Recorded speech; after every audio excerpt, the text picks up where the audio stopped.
আসসালামু আলাইকুম viewers, welcome to Sanjida's world. সবাই কেমন আছেন? আশা করছি সবাই অনেক ভালো আছেন। ভিউয়ার্স, আপনারা নিশ্চয়ই চাল ডাল দেখে বুঝে গিয়েছেন আজ কি রান্না করতে যাচ্ছি।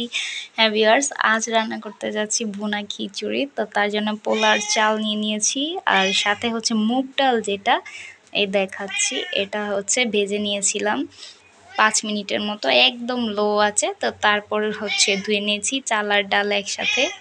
তো চলুন পুরো প্রসেসিংটা আপনাদের আজকে দেখাবো, আর সাথে করব ঝাল করে গরু মাংসের ভুনা। চুলার মধ্যে পাতিল বসিয়ে দিয়েছি। তো প্রথমে হচ্ছে তেল গরম করে নিব। তেল গরম হয়ে গেছে, তো এবার পেঁয়াজ দিয়ে নিলাম।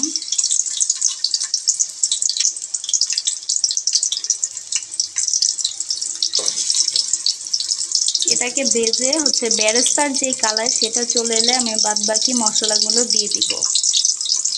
কালারটা চলে এসেছে, এবার দিয়ে দিব 2টি তেজপাতা, আর বাদ বাকি মশলা হচ্ছে আমি দিয়ে দিব গুঁড়ো করা ব্লেন্ডারে সব একসাথে, এলাচ দারচিনি এগুলো সব দিয়ে দিব, জিরেও রয়েছে।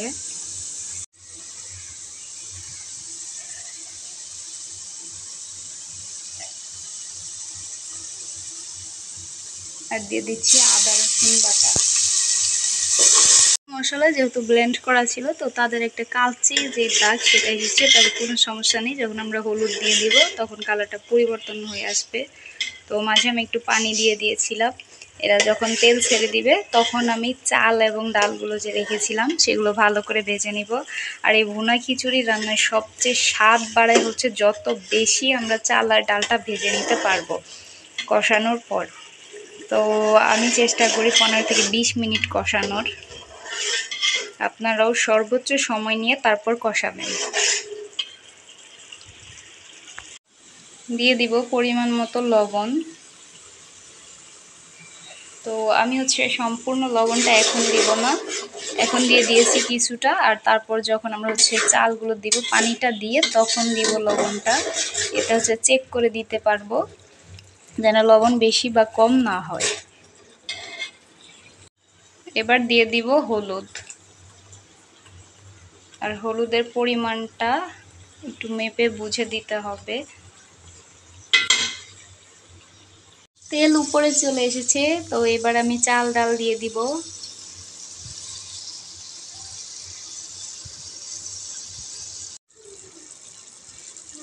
চাল দিয়ে দিচ্ছি।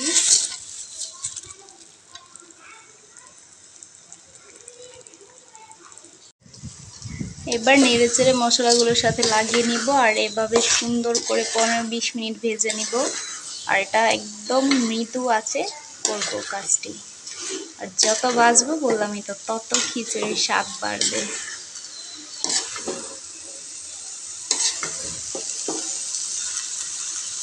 আর সাথে ঝাল ঝাল গরু মাংসের ভুনা। তো এবার ঈদের পর বাহিরে যেতে পারিনি বেশি। ঈদের দিন একটু দিয়াবাড়ি গিয়েছিলাম, তাও আবার হচ্ছে সন্ধে হয়ে গিয়েছিল, কিছুক্ষণ বসে চলে এসেছি। আর তার মধ্যে ছেলের জ্বর হয়েছে, একটু বেশি কান্নাকাটি করছে। বলতে বলতে ছেলে চলে এলো। বাবা, এবার দিয়ে দিব পরিমাণ মতো পানি। আর চালটা কিন্তু 20 মিনিট নাড়াচাড়ার পর আঠালো হয়ে গেছে। পরিমাণ মতো পানি দিয়ে দিয়েছি, এবার হচ্ছে ঢেকে দিব আর হাই হিটে জাল দিতে থাকবো। ঢাকনা দিয়ে দিলাম, এবার হতে থাকুক, ততক্ষণে আমি একটু রেস্ট করে নিই। খিচুড়ির পানি হচ্ছে শুকিয়ে গিয়েছে, তো আঁচ কমিয়ে দিয়েছি।